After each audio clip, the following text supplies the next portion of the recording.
রাব্বিল আলামিন। তো কার ইলমের সঙ্গে কি তুলনা করস বেয়াদব ছেলে?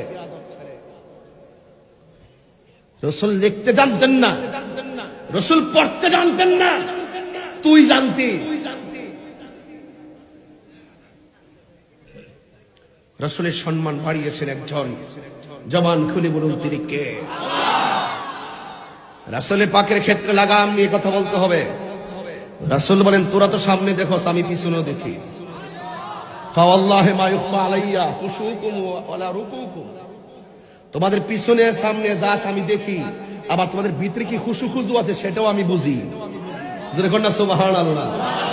শুধু তাই না, শুধু সামনে পিছনে তো, পৃথিবীর এক প্রান্ত টু আরেক প্রান্ত দলিল। ইন্নাল্লাহা যাওয়ালিয়াল আরদা ফারাআইতু মাশারিকাহা ওয়া মাগারিবাহা, পূর্ব পশ্চিম যা আছে সব আমি নবীর নখদর করে। আর তুমি দি ঘুমের মধ্যে ঘুমিয়ে গেলে আর কিছু বুঝো না। তুমি মৌলবী ঘুমিয়ে গেলে উযু ভেঙে যায়, রাসূল ঘুমালে উযু ভাঙতেন না। এই জন্য রাসূল বলছেন আইয়ুকুম মিসলি, কে আছো আমার মতো? আল্লাহ আমাকে খাওয়ায়, আমাকে পান করায়। সুবহানাল্লাহ।